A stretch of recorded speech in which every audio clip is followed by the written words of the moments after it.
ಯಸ್ಮಿನ್ ಸರ್ವಂ ಯತಃ ಸರ್ವಂ ಯಸ್ಸರ್ವಂ ಸರ್ವದೃಕ್ತಥಾ ಸರ್ವಭಾವಪದಾತೀತಂ ಜ್ಞಾನಾತ್ಮಾನಂ ಸ್ಮರಾಮ್ಯಹಂ. ಗುರವೇ ಸರ್ವಲೋಕಾನಾಂ ಭಿಷಜೆ ಭವರೋಗಿಣಾಂ ನಿಧಯೇ ಸರ್ವವಿದ್ಯಾನಾಂ ದಕ್ಷಿಣಾಮೂರ್ತಯೇ ನಮಃ. ಮಾತಾ ರಾಮೋ ಮತ್ಪಿತಾ ರಾಮಚಂದ್ರಃ ಸ್ವಾಮೀ ರಾಮೋ ಮತ್ಸಖಾ ರಾಮಚಂದ್ರಃ ಸರ್ವಸ್ವಂ ಮೇ ರಾಮಚಂದ್ರೋ ದಯಾಲುಃ ನಾಣ್ಯಂ ಜಾನೆ ನೈವ ಜಾನೆ ನ ಜಾನೆ. ಈ ರೀತಿಯಲ್ಲಿ ರಾಜಸೂಯವನ್ನ ಸಕ್ಷಮವಾಗಿ ಮುಗಿಸಿದಂತಹ, ಸಾಂಗವಾಗಿ ಮುಗಿಸಿದಂತಹ ಯುಧಿಷ್ಠಿರ ಮಧುಪರ್ಕವನ್ನ ಪ್ರಾಥಮ್ಯದಿಂದ ಯಾರಿಗೆ ಕೊಡಬೇಕೆಂಬಂತಹ ಪ್ರಶ್ನೆಯನ್ನ ಉಳ್ಳವನಾಗಿ ಭೀಷ್ಮನ ಬಳಿಗೆ ಕೇಳಿದಾಗ, ಕೃಷ್ಣನಲ್ಲದೆ ಇನ್ನೊಬ್ಬ ಮಹಿಮಾನ ಪುರುಷ ನಿನಗೆ ಸಿಗಲಿಕ್ಕೆ ಸಾಧ್ಯವಿಲ್ಲ.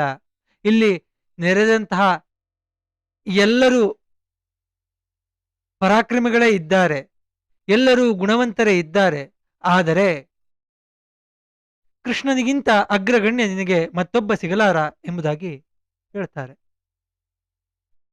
4 ದಿಕ್ಕುಗಳನ್ನ ಆಶ್ರಿತವನ್ನಾಗಿ ಮಾಡಿಕೊಂಡಂತಹ ಯುಧಿಷ್ಠಿರ ಕೃಷ್ಣನಿಗೆ ಮಧುಪರ್ಕವನ್ನ ಕೊಡಲು ಸಿದ್ಧನಾಗಿದ್ದಾನೆ.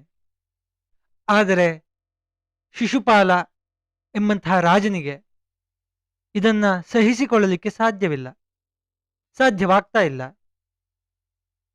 ಯುಧಿಷ್ಠಿರನ ಮಾತನ್ನ ಕಟುವಾಗಿ ಟೀಕಿಸಿದ. ಅಷ್ಟೇ ಅಲ್ಲದೆ ಮಹಿಮಾನ ಪುರುಷನಾದಂತಹ ವಾಸುದೇವನನ್ನ ತೆಗಳಲು ಪ್ರಾರಂಭಿಸಿದ. ಶಿಶುಪಾಲನ ಕಣ್ಣುಗಳು ಕೆಂಪಾದವು. ಸಿಟ್ಟಿನಲ್ಲಿ ಆತನ ತುಟಿಗಳು ಅದರುತ್ತಿದ್ವು. ಗುಡುಗಿನಂತಹ ಗಡುಸಾದ ಧ್ವನಿಯಲ್ಲಿ ಮಾತನಾಡಲು ಮೊದಲಿಟ್ಟ. ಕ್ಷತ್ರಿಯ ವಂಶ ಸಂಭೂತರಾದ ರಾಜಾದಿರಾಜರಿಗೆ ಮಾತ್ರವೇ ಸಲ್ಲಬೇಕಾದಂತಹ ಮೊದಲನೇ ಅರ್ಘ್ಯವನ್ನ ವೃಷ್ಣಿಕುಲದಲ್ಲಿ ಹುಟ್ಟಿರುವಂತಹ ಈ ಕೃಷ್ಣ ರಾಜಸಭೆಯ ಮಧ್ಯದಲ್ಲಿ ಪಡೆಯಲು ಖಂಡಿತವಾಗಿಯೂ ಯೋಗ್ಯನಲ್ಲ. ಆತ ಗೋಪಾಲ, ಗೋಗಳನ್ನ ಮೇಯಿಸುವಂತಹ ಒಬ್ಬ ದನಗಾಹಿ. ಆತನಿಗೆ ಮೊದಲ ಮಧುಪರ್ಕ ಸಲ್ಲುವುದು ತರವೇ ಎಂಬುದಾಗಿ ಪ್ರಶ್ನೆ. ಮಹಾತ್ಮರಾದಂತಹ ನೀವು ಹೀಗೆ ಮಾಡಬಾರದಾಗಿತ್ತು. ಯಾವ ಕಾರಣದಿಂದ ಪುಂಡರೀಕಾಕ್ಷನಿಗೆ ಮೊಟ್ಟ ಮೊದಲ ಅರ್ಘ್ಯ ಪ್ರದಾನವನ್ನ ಮಾಡಿದೆ ಎಂಬಂತಹ ವಿಷಯವನ್ನ ತಿಳಿಸಿ ನೋಡೋಣ. ಧರ್ಮಜ, ನೀನು ಧರ್ಮ ಸೂಕ್ಷ್ಮ ಏನೆಂಬುದನ್ನ ತಿಳಿಯದೆ ಬಾಲರಾಗಿದ್ದೀರಿ. ಆದರೆ ವಯೋವೃದ್ಧನಾದ ಈ ಗಾಂಗೇಯ ಅಂತಂದ್ರೆ ಭೀಷ್ಮ, ಗಂಗೆಯ ಪುತ್ರ, ಆತನಿಗೂ ತಿಳಿಲಿಲ್ವೇ? ಆತನೂ ಕೂಡ ದನಗಾಹಿಯೊಬ್ಬನಿಗೆ ಮಧುಪರ್ಕವನ್ನ ನೀಡು ಎಂಬಂತಹ ಸಲಹೆಯನ್ನ ಇತ್ತು ಧರ್ಮಭ್ರಷ್ಟನಾಗಿದ್ದಾನೆ. ಒಂದು ವೇಳೆ ನಿನ್ನಂತಹ ಒಬ್ಬ ವ್ಯಕ್ತಿಯೇ ಅಧರ್ಮದಿಂದ ವರ್ತಿಸಿದರು, ನಿನಗೆ ಹಿತವನ್ನ ಉಂಟು ಮಾಡುವಂತಹ ನೆಪದಿಂದ ಕೃಷ್ಣನಿಗೆ ಪ್ರಥಮಾರ್ಘ್ಯವನ್ನ ಕೊಡ್ಲಿಕ್ಕೆ ಸಲಹೆ ಮಾಡಿದಂತಹ ಈ ಭೀಷ್ಮ ನಿಶ್ಚಯವಾಗಿಯೂ ಸತ್ಪುರುಷರ ಅವಹೇಳನಕ್ಕೆ ಪಾತ್ರನಾಗಿದ್ದಾನೆ. ಕಥಂ ಹ್ಯರಾಜ ದಾಶಾರ್ಹೋ ಮಧ್ಯೆ ಸರ್ವಮಹೀಕ್ಷಿತಾಂ ಅರ್ಹಣಾಮರ್ಹತಿ ತಥಾ ಯಥಾ ಯುಷ್ಮಾಭಿರರ್ಚಿತಃ. ರಾಜನಲ್ಲದ ದಾಶಾರ್ಹ ಕುಲೋತ್ಪನ್ನನಾದಂತಹ ಕೃಷ್ಣನು ಈ ರಾಜಾಧಿರಾಜರ ಮಧ್ಯದಲ್ಲಿ ನೀವು ಕೊಟ್ಟಂತಹ ಅಗ್ರ ಪೂಜೆಯನ್ನ ಸ್ವೀಕರಿಸಲಿಕ್ಕೆ ಹೇಗೆ ತಾನೇ ಯೋಗ್ಯನಾದಾನು? ಕೃಷ್ಣನಿಗೆ ಅಗ್ರಪೂಜೆಯನ್ನ ಮಾಡಲು ಇರುವಂತಹ ಕಾರಣಗಳಾದರೂ ಏನು? ಅಥವಾ ಅವನಲ್ಲಿ ಇರುವಂತಹ ವಿಶೇಷತೆಗಳಾದರೂ, ವಿಶೇಷ ಗುಣಗಳಾದರೂ ಯಾವುದು?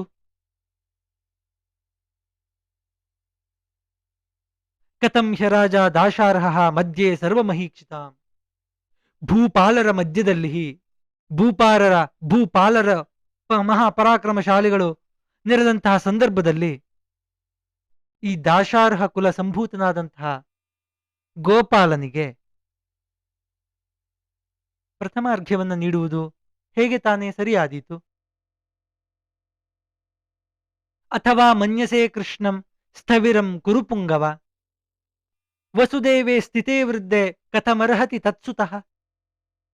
ವಯೋವೃದ್ಧನೆಂದು ಇವನಿಗೆ ಅಗ್ರಪೂಜೆಯನ್ನ ಮಾಡಿದೆ ಎಂದು ಭಾವಿಸೋಣ. ಎಲ್ಲರಿಗಿಂತ ವಯಸ್ಸು ಈತನದು ಹೆಚ್ಚಿದೆ ಎಂಬುದಾಗಿ ಭಾವಿಸೋಣ ಎಂಬುದಾದರೆ, ಕೃಷ್ಣನ ತಂದೆಯಾದ ವಸುದೇವನೇ ಜೀವಿಸಿರುವಾಗ ಕೃಷ್ಣನನ್ನ ವೃದ್ಧನೆಂದು ಭಾವಿಸಲು ಸಾಧ್ಯವೇ ಇಲ್ಲ. ವಸುದೇವೇ ಸ್ಥಿತೇ ವೃದ್ಧೆ ಕಥಮರ್ಹತಿ ತತ್ಸುತಃ.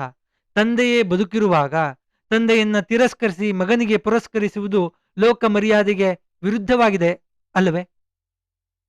ಅಥವಾ ವಾಸುದೇವೋಪಿ ಪ್ರಿಯಕಾಮೋನುವೃತ್ತವಾನ್ ದೃಪದೇ ತಿಷ್ಠತಿ ಕಥಂ ಮಾಧವೋ ಅರ್ಹತಿ ಪೂಜನಂ. ಒಂದು ವೇಳೆ ವಾಸುದೇವನು ಪಾಂಡವರ ಹಿತಚಿಂತಕನೆಂದು ಸದಾ ಪಾಂಡವರ ಅನುವರ್ತಿಯಾಗಿ ಇದ್ದಾನೆಂದು ತಿಳಿದು ಅಗ್ರಪೂಜೆಯನ್ನ ಮಾಡಿದೆಯಾದರೆ, ದೃಪದೇ ತಿಷ್ಠತಿ ಕಥಂ ಮಾಧವೋ ಅರ್ಹತಿ ಪೂಜನಂ. ನಿಮ್ಮ ಅಭ್ಯುದಯವನ್ನ ಸದೈವ ಬಯಸುತ್ತಿರುವಂತಹ ದೃಪದ ಇರಬೇಕಾದರೆ ಕೃಷ್ಣನನ್ನ ಪೂಜಿಸುವ ಸಂದರ್ಭ ಹೇಗೆ ಬಂತು? ಇರ್ಲಿ, ಆತ ವಯೋವೃದ್ಧನೇನೂ ಅಲ್ಲ, ಅಥವಾ ಎಲ್ಲರಿಗಿಂತ ಹೆಚ್ಚಾಗಿ ಪ್ರೀತಿಸುವವನೂ ಅಲ್ಲ, ಪಾಂಡವರನ್ನ ಪ್ರೀತಿಸುವಾತನೂ ಅಲ್ಲ. ಒಂದು ವೇಳೆ ಗುರುವೆಂದು ತಿಳಿಯೋಣವೇ? ಆಚಾರ್ಯಂ ಮನ್ಯಸೇ ಕೃಷ್ಣಂ ಅಥವಾ ಕುರುನಂದನ ದ್ರೋಣೇ ತಿಷ್ಠತಿ ವಾರ್ಷ್ಣೇಯಂ ಕಸ್ಮಾದರ್ಚತಿ ಅರ್ಚಿತವಾನಸಿ. ಒಂದು ವೇಳೆ ಗುರುವೆಂದು ಭಾವಿಸಿರುವೆಯಾದರೆ, ಇದನ್ನ ಶಿಶುಪಾಲ ಧರ್ಮಜನ ಬಳಿ ಹೇಳ್ತಾ ಇರುವಂಥದ್ದು, ಗುರುವೆಂದು ಭಾವಿಸಿದರೆ ಕೃಷ್ಣನನ್ನ, ಧನುರ್ವೇದವನ್ನ ಆಮೂಲಾಗ್ರವಾಗಿ ನಿಮ್ಮೆಲ್ಲರಿಗೂ ಉಪದೇಶಿಸಿರುವಂತಹ ದ್ರೋಣರೇ ಇಲ್ಲಿರುವಾಗ ಕೃಷ್ಣ ಹೇಗೆ ತಾನೇ ದ್ರೋಣರಿಗಿಂತ ಶ್ರೇಷ್ಠನಾದಾನು? ಇದು ಇಷ್ಟೇ ಅಲ್ಲದೆ ಇದೊಂದು ತುಂಬಿದ ಸಭೆ. ಈ ಸಭೆಯಲ್ಲಿ ಇನ್ನೂ ಎಂತೆಂತಹ ಮಹಾನುಭಾವರಿದ್ದಾರೆ. ಋತ್ವಿಜಂ ಮನ್ಯಸೇ ಕೃಷ್ಣಂ ಅಥವಾ ಕುರುನಂದನ ದ್ವೈಪಾಯನೆ ಸ್ಥಿತೇ ವೃದ್ಧೆ ಕಥಂ ಕೃಷ್ಣೋರ್ಚಿತಸ್ತ್ವಯ. ಅಥವಾ ಕೃಷ್ಣನನ್ನ ಶ್ರೇಷ್ಠನಾದಂತಹ ಋತ್ವಿಜ ಬ್ರಾಹ್ಮಣ ಎಂಬುದಾಗಿ ಭಾವಿಸಿ ಅವನಿಗೆ ಪ್ರಥಮಾರ್ಘ್ಯವನ್ನ ಕೊಟ್ಟು ಮರ್ಯಾದೆಯನ್ನ ಮಾಡಿದೆಯಾ? ಅದಕ್ಕೂ ಅವಕಾಶವಿಲ್ಲ. ಋತ್ವಿಜರಲ್ಲಿ ಶ್ರೇಷ್ಠರಾದಂತಹ ವೃದ್ಧರಾದಂತಹ ಕೃಷ್ಣದ್ವೈಪಾಯನರೇ ಇಲ್ಲಿ ಉಪಸ್ಥಿತರಿರುವಾಗ ವ್ಯಾಸರನ್ನ ಬಿಟ್ಟು ಕೃಷ್ಣನನ್ನ ಪ್ರಥಮಾರ್ಘ್ಯದ ಮೂಲಕ ಸತ್ಕರಿಸುವುದು ಗೌರವಿಸಲ್ಪಡಲಿಕ್ಕೆ ಯಾವುದೇ ರೀತಿಯಾದಂತಹ ಕಾರಣವಿಲ್ಲ. ಸ್ವೇಚ್ಛಾಮರಣಿಯಾದ ಪುರುಷ ಶ್ರೇಷ್ಠನಾದ ಶಾಂತನುವಿನ ಪುತ್ರನಾದ ಭೀಷ್ಮನು ಇಲ್ಲಿಯೇ ಇರುವಾಗ ಕೃಷ್ಣನನ್ನ ಪ್ರಥಮಾರ್ಘ್ಯದಿಂದ ಪ್ರದಾನದಿಂದ ಹೇಗೆ ತಾನೇ ಗೌರವಿಸಿದೆ? ಸರ್ವಶಾಸ್ತ್ರ ವಿಶಾರದನಾದಂತಹ ಅಶ್ವತ್ಥಾಮ ಇಲ್ಲಿರುವಾಗ ಕೃಷ್ಣ ಹೇಗೆ ತಾನೇ ನಿನ್ನಿಂದ ಗೌರವಿಸಲ್ಪಟ್ಟ? ಪುರುಷ ಶ್ರೇಷ್ಠನಾದಂತಹ ರಾಜೇಂದ್ರನಾದ ದುರ್ಯೋಧನ ಇಲ್ಲಿ ಉಪಸ್ಥಿತನಿರುವಾಗ, ಭಾರತಾಚಾರ್ಯರಾದ ಕೃಪರು ಉಪವಿಷ್ಟರಾಗಿರುವಾಗ ಕೃಷ್ಣನನ್ನ ಪ್ರಥಮಾರ್ಘ್ಯದಿಂದ ಗೌರವಿಸಲಿಕ್ಕೆ ಕಾರಣ ಏನು? ಕಿಂಪುರುಷರಾಚಾರ್ಯರಾದ ಧ್ರುಮನನ್ನ ಕಡೆಗಣಿಸಿ ಕೃಷ್ಣನನ್ನ ಹೇಗೆ ಗೌರವಿಸಿದೆ?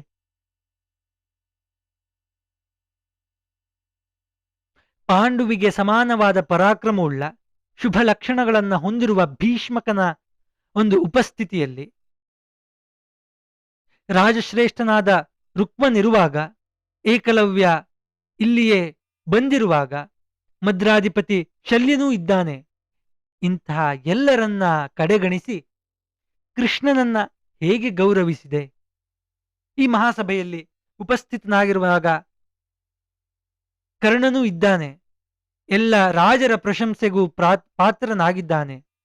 ಬ್ರಾಹ್ಮಣೋತ್ತಮನಾದ ಪರಶುರಾಮನ ಪ್ರಿಯ ಶಿಷ್ಯನು ಇವನು. ಈತ ತನ್ನ ಭುಜಬಲ ಪರಾಕ್ರಮಗಳನ್ನೇ ಅವಲಂಬಿಸಿ ಪೃಥ್ವಿಯ ಎಲ್ಲ ರಾಜರನ್ನ ಪರಾಜಯಗೊಳಿಸಿದ್ದಾನೆ. ಇಂತಹ ಮಹಾಪರಾಕ್ರಮಿಯಾದ ಕರ್ಣನನ್ನ ಕಡೆಗಣಿಸಿ ಈ ಕೃಷ್ಣನನ್ನ ಪ್ರಥಮಾರ್ಘ್ಯ ಪ್ರದಾನದಿಂದ ಹೇಗೆ ಗೌರವಿಸಿದೆ?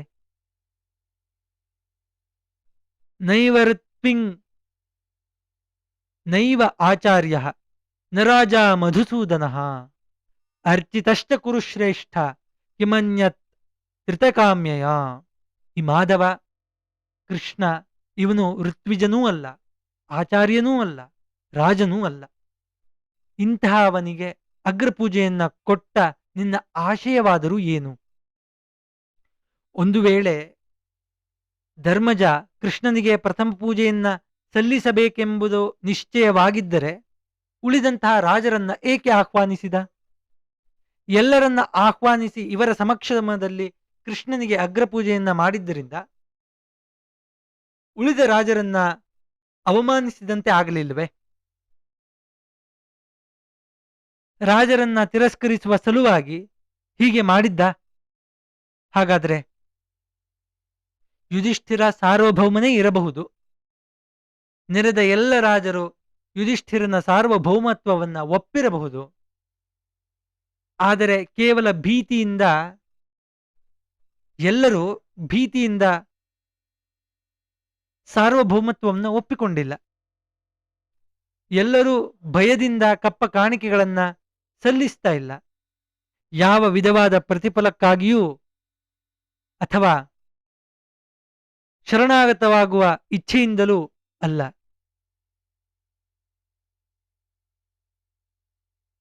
ಧರ್ಮಾತ್ಮನಾದಂತಹ ಯುಧಿಷ್ಠಿರ ಅವನಾಗಿಯೇ ಸಾರ್ವಭೌಮತ್ವವನ್ನ ಆಶಿಸಿದ್ದರಿಂದ ಹಾಗೂ ಆತ ಧರ್ಮಾತ್ಮನೆಂಬ ಭಾವನೆಯಿಂದ ನೆರೆದಂತಹ ಹಲವರು ಕಪ್ಪ ಕಾಣಿಕೆಗಳನ್ನು ಕೊಟ್ಟಿದ್ದಾರೆ.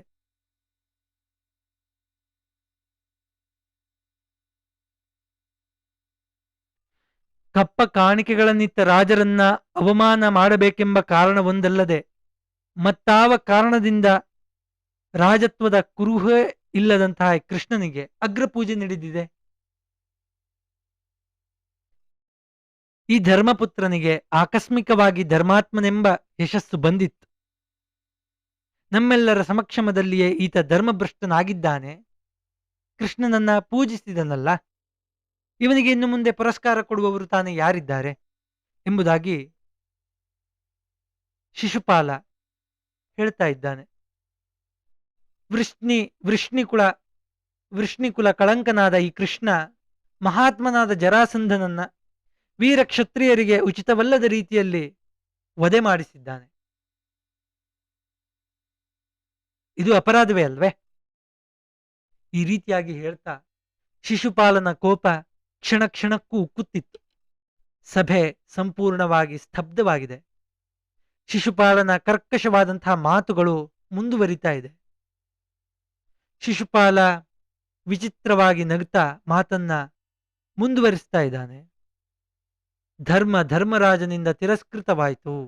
ಇಷ್ಟು ಮಾತ್ರವಲ್ಲದೆ ಕೃಷ್ಣನಿಗೆ ಅಗ್ರಪೂಜೆಯನ್ನ ಮಾಡಿದ್ದರಿಂದ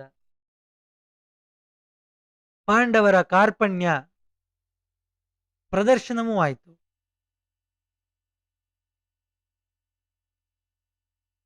ಒಂದು ವೇಳೆ ಈ ಕುಂತಿಪುತ್ರರು ಕೃಷ್ಣನ ವಿಷಯದಲ್ಲಿ ಭೀತರಾಗಿರಬಹುದು, ಅಥವಾ ಈ ತಪಸ್ವಿಗಳು ಕೃಪಣತ್ವದಿಂದ ಕೃಷ್ಣನಿಗೆ ಅಗ್ರಪೂಜೆಯನ್ನ ಮಾಡಲು ಮುಂದೆ ಬಂದಿರಬಹುದು. ಆದರೆ ಕೃಷ್ಣನಾದವನು ಈ ಸಮಯದಲ್ಲಿ ಆತನಿಗೆ ಉಚಿತವಾದ ಪೂಜೆ ಯಾವುದು ಎಂಬುದನ್ನ ತಿಳಿಯಪಡಿಸಬಹುದಿತ್ತಲ್ಲ. ಈ ಕೃಪಣರಿಂದ ಕೊಡಲ್ಪಟ್ಟಂತಹ ಅಗ್ರಪೂಜೆಯನ್ನ ಪೂಜೆಗೆ ಅನರ್ಹನಾದಂತಹ ಕೃಷ್ಣ ಹೇಗೆ ತಾನೇ ಸ್ವೀಕರಿಸಲಿಕ್ಕೆ ಸಾಧ್ಯ ಎಂಬಂತಹ ಮಾತುಗಳು ಶಿಶುಪಾಲನವು. ಅಯುಕ್ತಾಮಾತ್ಮನಃ ಪೂಜಾಂ ತ್ವಂ ಪುನರ್ಬಹುಮನ್ಯಸೆ ಹವಿಷಃ ಪ್ರಾಪ್ಯ ನಿಶ್ಯಂದಂ ಪ್ರಾಶಿತಾಶೇವ ನಿರ್ಜನೆ.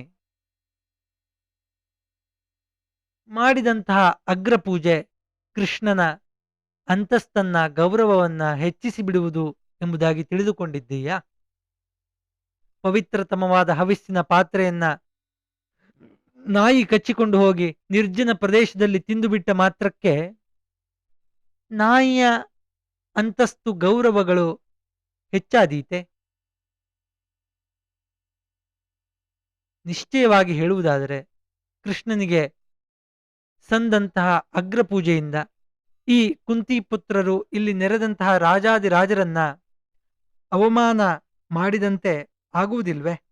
ಅಷ್ಟೇ ಅಲ್ಲದೆ ಸ್ವತಃ ಶ್ರೀಕೃಷ್ಣನೇ ತನ್ನನ್ನ ಅವಮಾನ ಪಡಿಸಿಕೊಂಡಂತೆ ಆಗುವುದಿಲ್ವೇ?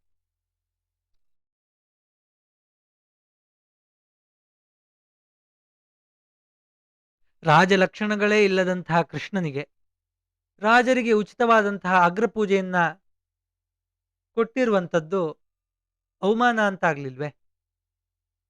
ಮಾಧವನಿಗೆ ಅಗ್ರಪೂಜೆಯನ್ನ ಸಲ್ಲಿಸಿದ ಪ್ರಯೋಜನವೇನು? ನಪುಂಸಕನೊಬ್ಬನಿಗೆ ಕಡು ಚೆಲುವೆಯೊಡನೆ ವಿವಾಹ, ಕುರುಡನ ಮುಂದೆ ರೂಪ ಪ್ರದರ್ಶನ ಮಾಡುವುದು ಅಂತಂದ್ರೆ ಕುರುಡನ ಮುಂದೆ ಕನ್ನಡಿಯನ್ನ ಹಿಡಿಯುವುದು. ಹಾಗೆ ರಾಜನಲ್ಲದ ಕೃಷ್ಣನಿಗೆ ರಾಜ ಉಚಿತವಾದಂತಹ ಅಗ್ರಪೂಜೆ ಇವೆಲ್ಲವೂ ಒಂದೇ ವಿಧವಾದಂತಹ ಫಲವನ್ನ ಕೊಡುತ್ತವೆ ಅಂತಂದ್ರೆ ನಿಷ್ಫಲಗಳು ಅಂತ. ಇವೆಲ್ಲ ಕೃಷ್ಣನನ್ನ ಉದ್ದೇಶಿಸಿ ಶಿಶುಪಾಲ ಹೇಳ್ತಾ ಇದ್ದಾನೆ. ಉಳಿದ ರಾಜರೆಲ್ಲರೂ ಮೂಖರಾಗಿ ನೋಡ್ತಾ ಇದ್ದಾರೆ. ಉಳಿದ ರಾಜರಿಗಾದರೂ ಇದರಿಂದ ಸ್ವಲ್ಪ ಪ್ರಯೋಜನ ಆದಂತಾಯಿತೆ. ಈ ಸಮಾರಂಭದಿಂದಾಗಿ ನಮಗೆ ಧರ್ಮರಾಜನ ಯೋಗ್ಯತೆ ಏನು, ಭೀಷ್ಮನ ಯೋಗ್ಯತೆ ಎಂತಹದು, ವಾಸುದೇವನ ಯೋಗ್ಯತೆ ಏನು ಎಂಬುದು ಅತಿ ಸ್ಪಷ್ಟವಾಗಿ ತಿಳಿಯಿತು. ಇದೇ ನಮಗಿಂದು ಆಗಿರುವಂತಹ ಪ್ರಯೋಜನ. ಎನಿಸಿಕೊಂಡಂತಹ ಇವರೆಲ್ಲರೂ ತಮ್ಮ ತಮ್ಮ ನೈಜ ಸ್ವರೂಪ ಏನೆಂಬುದನ್ನು ಇಲ್ಲಿ ಪ್ರದರ್ಶಿಸಿಕೊಂಡಿದ್ದಾರೆ. ಇನ್ನು ನೀವೆಲ್ಲ ಅಂತಂದ್ರೆ ನಾವೆಲ್ಲ ಇಲ್ಲಿ ನಾವೆಲ್ಲ ರಾಜರು ನೆರೆದಿದ್ದೀವಿ, ಇಲ್ಲಿ ನಾವು ಕ್ಷಣಕಾಲ ನಿಲ್ಲಲಿಕ್ಕೆ ಯಾವುದೇ ರೀತಿಯಾದಂತಹ ಕಾರಣ ಇಲ್ಲ ಎಂದು ಹೇಳಿ ಸಿಂಹಾಸನದಿಂದ ಎದ್ದು ಕೆಲವು ರಾಜರೊಡನೆ ಸಭಾಮಂದಿರವನ್ನ ಬಿಟ್ಟು ಹೊರಟು ಹೋದ.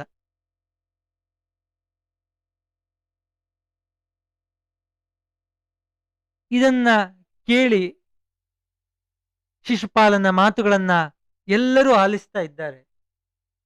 ಯಾರಿಗೂ ಮಾತು ಹೊರಡ್ತಾ ಇಲ್ಲ. ಯುಧಿಷ್ಠಿರನು ಇವನ್ನೆಲ್ಲ ಕೇಳ್ತಾ ಇದ್ದಾನೆ. ಅವನು ಹೊರಟು ಹೋಗ್ತಾ ಇದ್ದಾನೆ. ಅವನನ್ನ ನಿಲ್ಲಿಸಿ ಹಿತೋಕ್ತಿಗಳನ್ನ ಹೇಳತೊಡಗಿದ ಯುಧಿಷ್ಠಿರ. ಕೋಣದ ಮುನ್ನೆ ಕಿನ್ನರಿಯನ್ನ ಬಾರಿಸುವಂತೆ ಪ್ರಾಯಶಃ ಇತ್ತೇನೋ.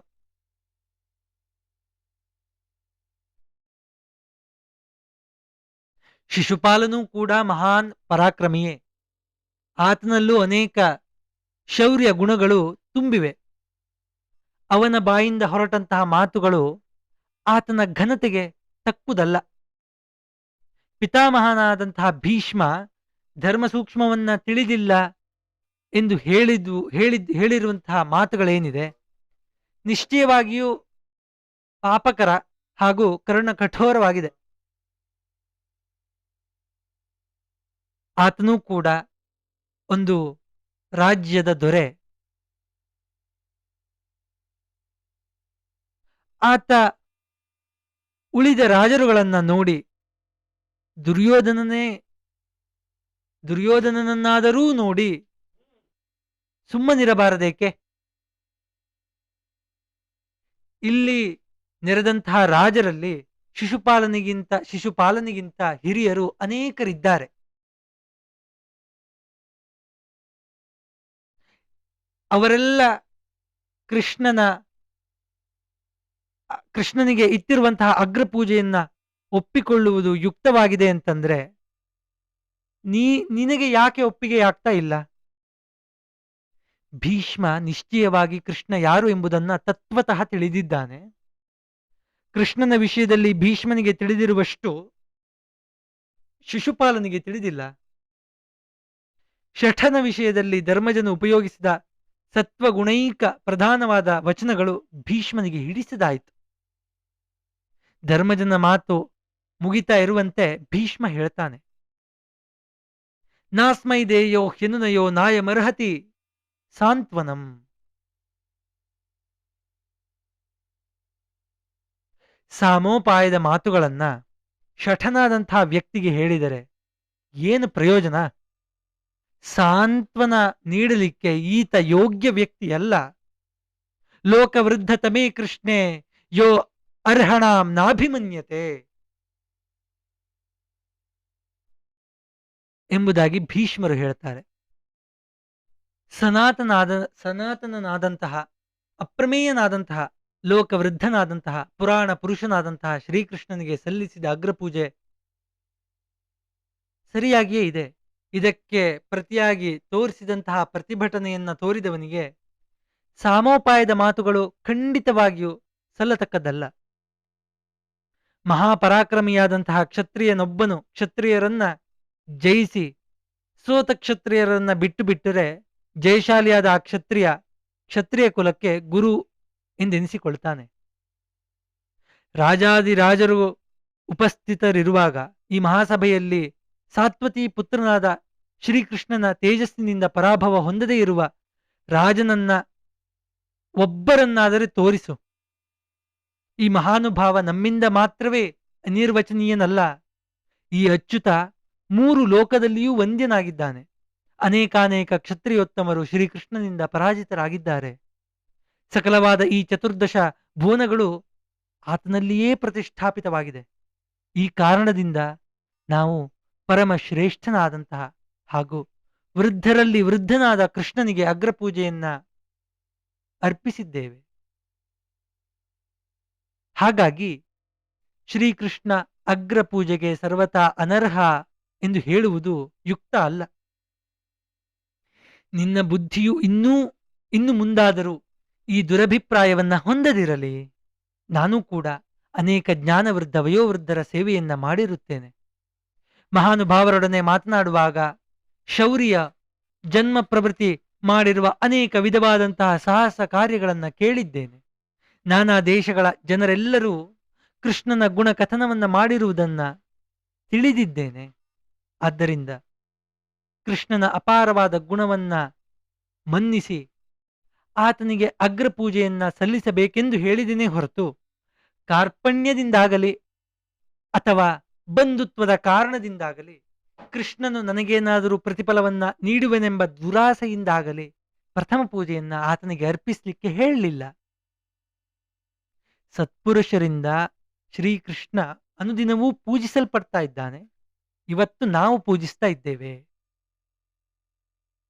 ಆತನ ಶೌರ್ಯ ಪರಾಕ್ರಮ ಯಶಸ್ಸುಗಳು ವಿಶ್ವದೆಲ್ಲೆಡೆಯಲ್ಲಿಯೂ ಅವನಿಗೆ ಲಭಿಸಿರುವ ವಿಜಯ ಇವುಗಳನ್ನ ತಿಳಿದು ಈ ಸಭೆಯಲ್ಲಿ ಆತನಿಗೆ ಅಗ್ರಪೂಜೆಯನ್ನ ಸಲ್ಲಿಸಿದ್ದೇವೆ.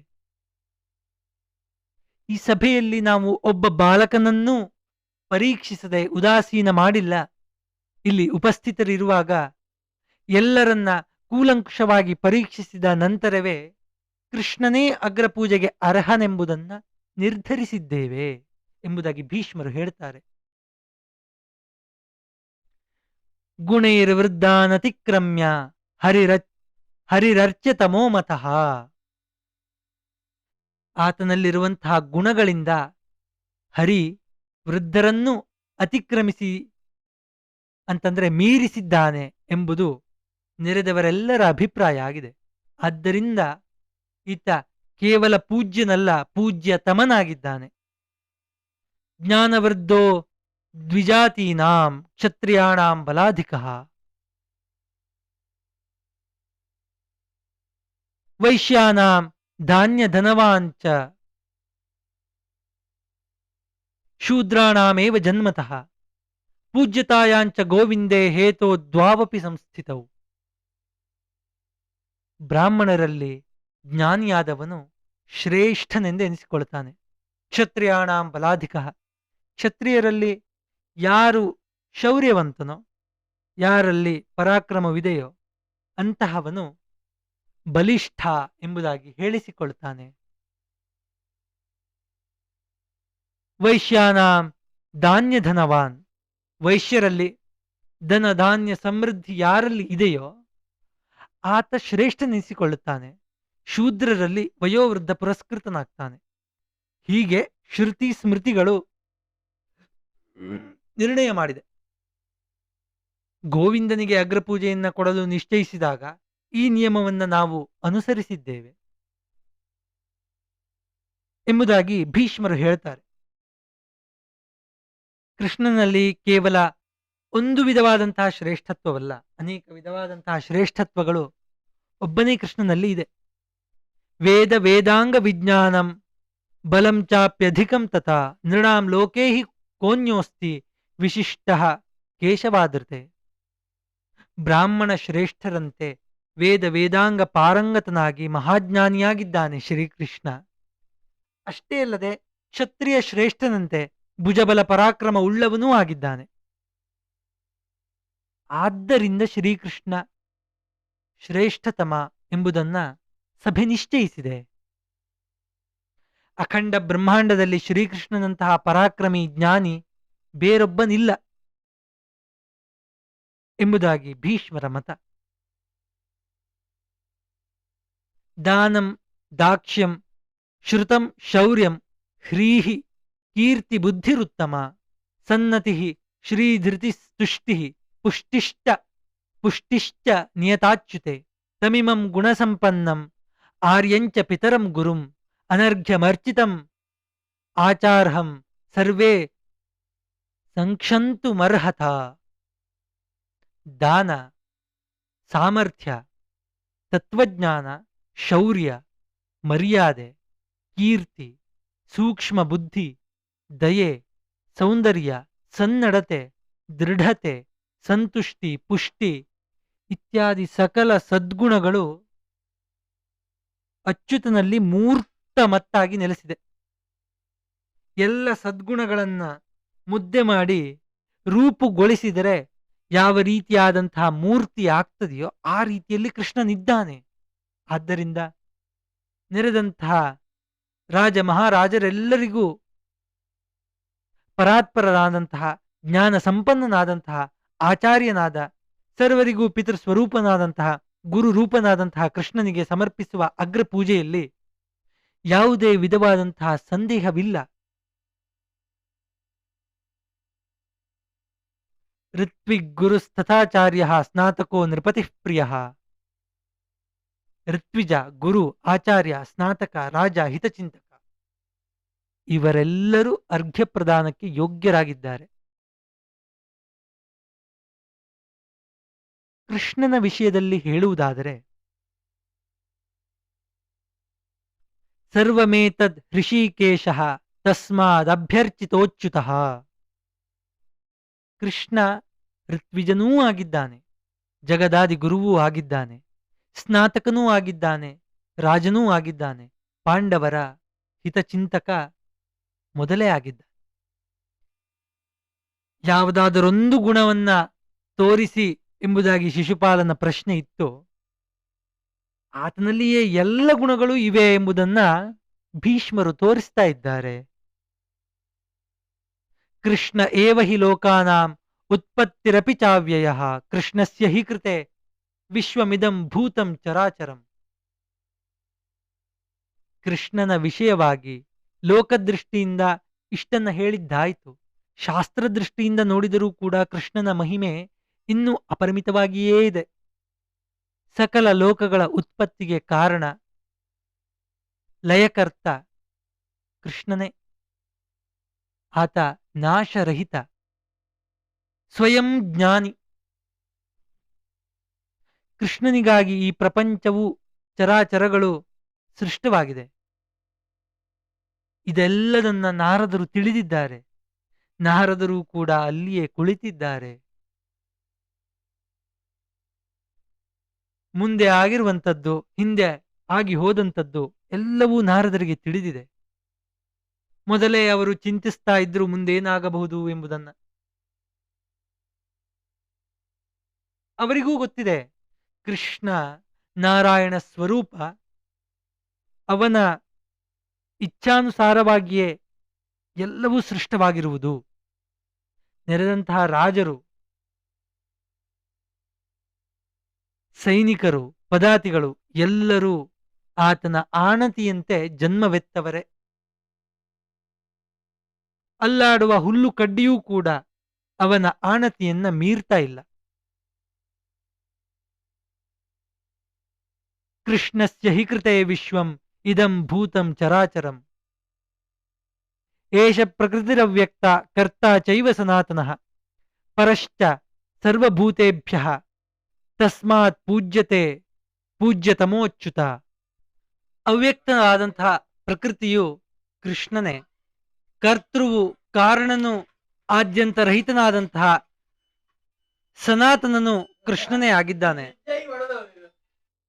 ಆದ್ದರಿಂದ ಸರ್ವಭೂತಗಳಿಗೂ ಈತ ಶ್ರೇಷ್ಠನಾಗಿದ್ದಾನೆ. ಈ ಕಾರಣದಿಂದ ಮಹಾನುಭಾವನಾದಂತಹ ಕೃಷ್ಣನಿಗೆ ಅಗ್ರಪೂಜೆಯನ್ನ ಈ ಸಭೆ ಅರ್ಪಿಸಿದ್ದರಲ್ಲಿ ಯಾವುದೇ ವಿಧವಾದಂತಹ ದುರುದ್ದೇಶ ಇಲ್ಲ, ಅಧರ್ಮವಾಗಲಿಲ್ಲ, ಧರ್ಮಲೋಪ ನಡೆಯಲಿಲ್ಲ ಎಂಬುದಾಗಿ ಭೀಷ್ಮರು ಹೇಳ್ತಾ ಇದ್ದಾರೆ. ಬುದ್ಧಿರ್ಮನೋ ಮಹದ್ವಾಯು ತೇಜೋಂಬು ಖಂ ಮಹೀಚಯ ಚತುರ್ವಿಧಂಚ ಯದ್ಭೂತಂ ಸರ್ವಂ ಕೃಷ್ಣೇ ಪ್ರತಿಷ್ಠಿತಂ. ಬುದ್ಧಿ, ಮನಸ್ಸು, ಮಹತ್ತತ್ವ, ವಾಯು, ತೇಜಸ್ಸು, ನೀರು, ಆಕಾಶ, ಭೂಮಿ, ಜರಾಯುಜ, ಅಂಡಜ, ಉದ್ಭಿಜ್ಜ, ಸ್ವೇದಜ ರೂಪಗಳಾದಂತಹ ಚತುರ್ವಿಧ ಪ್ರಾಣಿಗಳು ಇವೆಲ್ಲವೂ ಕೃಷ್ಣನಲ್ಲಿಯೇ ಪ್ರತಿಷ್ಠಾಪಿತವಾಗಿದೆ. ಚತುರ್ವಿಧಂಚ ಯದ್ಭೂತಂ ಸರ್ವಂ ಕೃಷ್ಣೇ ಪ್ರತಿಷ್ಠಿತಂ. ಆದಿತ್ಯ ಚಂದ್ರಮಾಶ್ಚೈವ ನಕ್ಷತ್ರಾಣಿ ಗ್ರಹಾಶ್ಚಯೇ ದಿಶಶ್ಚ ವಿದಿಶಶ್ಚೈವ ಸರ್ವಂ ಕೃಷ್ಣೇ ಪ್ರತಿಷ್ಠಿತಂ. ದಿಕ್ಕುಗಳು, ಉಪದಿಕ್ಕುಗಳು, ನಕ್ಷತ್ರ, ಗ್ರಹ, ಆದಿತ್ಯ, ಚಂದ್ರರು ಎಲ್ಲವೂ ಕೃಷ್ಣನಲ್ಲಿ ಪ್ರತಿಷ್ಠಾಪಿತವಾಗಿದೆ. ಅಗ್ನಿಹೋತ್ರ ಮುಖಾವೇದ ಗಾಯತ್ರಿ ಛಂದಸಾಂ ಮುಖಂ ರಾಜಾಮುಖಂ ಮನುಷ್ಯಾಣಾಂ ನದೀನಾಂ ಸಾಗರೋ ಮುಖಂ ನಕ್ಷತ್ರಾಣಾಂ ಮುಖಂ ಚಂದ್ರ ಆದಿತ್ಯಸ್ತೇಜಸಾಂ ಮುಖಂ ಪರ್ವತಾನಾಂ ಮುಖಂ ಮೇರುಃ ಗರುಡಃ ಪತತಾಂ ಮುಖಂ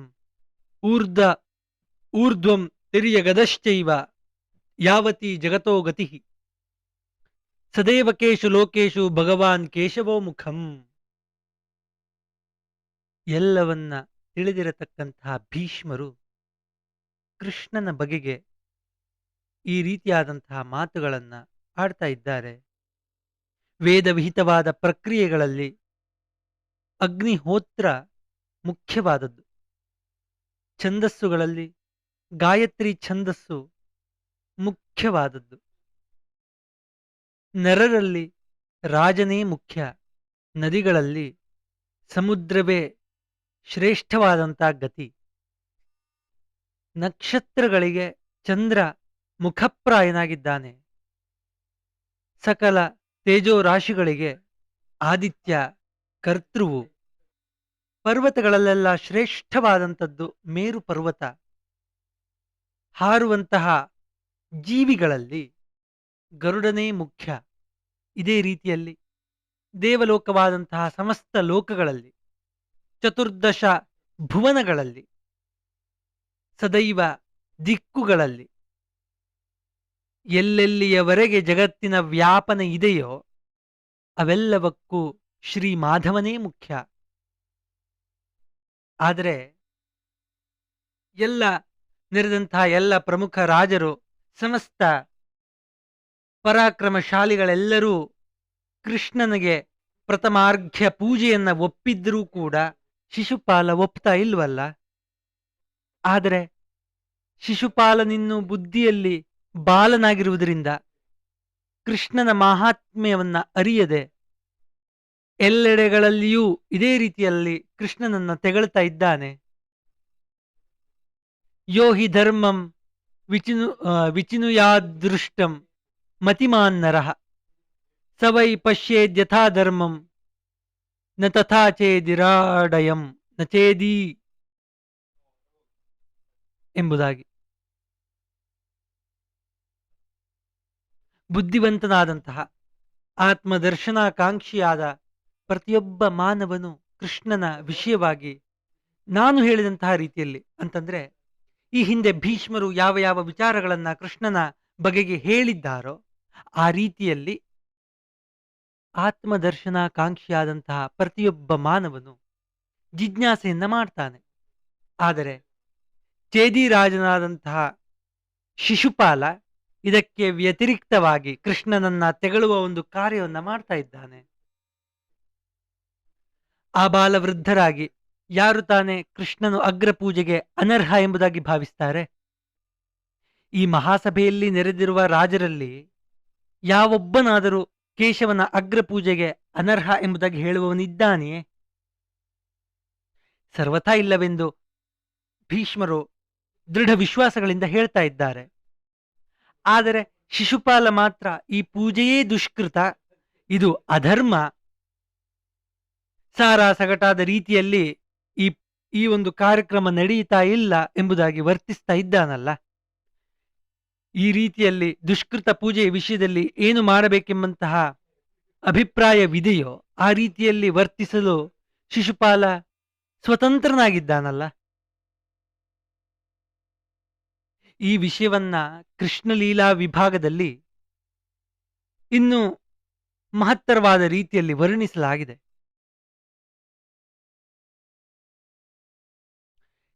ಇಷ್ಟು ತಿಳಿದ ನಂತರದಲ್ಲಿ ಭೀಷ್ಮ ಮೌನ ತಾಳಿದ ನಂತರ ಸಹದೇವ ಹೇಳ್ತಾನೆ, ಶಿಶುಪಾಲಾದಿ ಎಲ್ಲ ರಾಜರನ್ನ ಸಂಬೋಧಿಸಿ ದಾರ್ಷ್ಟ್ರ್ಯದಿಂದ ಸ್ವಲ್ಪ ಒರಟಾಗಿಯೇ ಮಾತನ್ನ ಆಡ್ತಾನೆ. ಯಾರಾದರೂ ಒಬ್ಬರು ನೆರೆದಂತಹ ಪರಾಕ್ರಮಶಾಲಿಗಳಲ್ಲಿ ಯಾವನಾದರೊಬ್ಬರು ಮೇಘಶ್ಯಾಮನಾದ ಕೇಶಿಸೂದನನಾದ ಅದ್ಭುತ ಚಾರಿತ್ರ್ಯವಂತನಾದಂತಹ ಮಾಧವನಿಗೆ ನಾವು ಅರ್ಪಿಸಿದ ಪೂಜೆಯನ್ನ ಸಹಿಸಲಿಕ್ಕೆ ಸಾಧ್ಯವಿಲ್ಲ ಅಂತಾದ್ರೆ ಹೇಳಿ, ಒಡನೆಯೇ ನನ್ನ ಕಾಲುಗಳು ಆತನ ತಲೆಯನ್ನ ಮೆಟ್ಟಿ ನಿಲ್ತವೆ.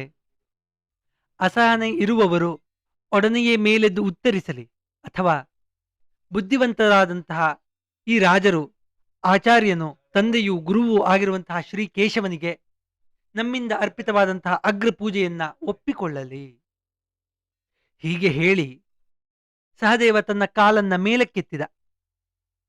ಬುದ್ಧಿವಂತರು, ಸತ್ಪುರುಷರು, ಅಭಿಮಾನಿಗಳು, ಬಲಿಷ್ಠರೂ ಆಗಿರುವಂತಹ ರಾಜರ ಸಮೂಹದಲ್ಲಿ ಒಬ್ಬನಾದರೂ ಮೇಲೆದ್ದು ಸಹದೇವನನ್ನ ಎದುರಿಸುವ ಧೈರ್ಯ ಮಾಡಲಿಲ್ಲ. ಅದಕ್ಕೆ ಬದಲಾಗಿ ಅವನ ವೀರವಾಣಿಗೆ ಪ್ರೋತ್ಸಾಹಕವಾದಂತಹ ಸಾಧುವಾದಗಳು ಕೇಳಿದವು. ಅಶರೀರವಾಣಿಯೂ ಕೇಳಿತಲ್ಲದೆ ಸಹದೇವನ ತಲೆಯ ಮೇಲೆ ಪುಷ್ಪ ವೃಷ್ಟಿಯೂ ಆಯಿತು.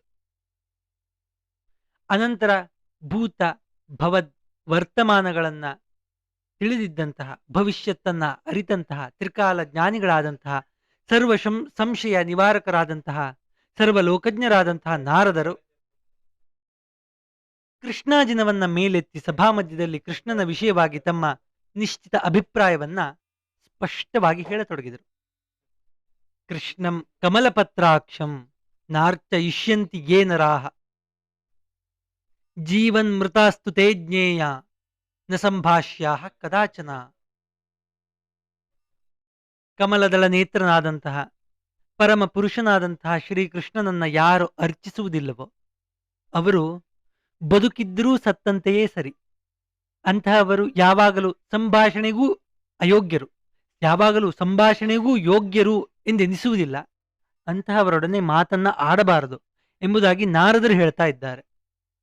ನಾರದರು ಹೀಗೆ ಹೇಳಿದ ನಂತರದಲ್ಲಿ ಮಾನವರಲ್ಲಿ ದೇವಪ್ರಾಯನಾದಂತಹ ಬ್ರಹ್ಮ, ಕ್ಷತ್ರ ಇವೆರಡರ ಧರ್ಮ ಸೂಕ್ಷ್ಮಗಳನ್ನ ತಿಳಿದಂತಹ ಸಹದೇವ ಪೂಜ್ಯರನ್ನ ಯಥೋಚಿತವಾಗಿ ಸತ್ಕರಿಸಿ ಯಾಗಕ್ಕೆ ಸಂಬಂಧಿಸಿದ ಅರ್ಘ್ಯಾಹರಣವೆಂಬ ಪ್ರಕ್ರಿಯೆಯನ್ನ ಮುಗಿಸಿದ.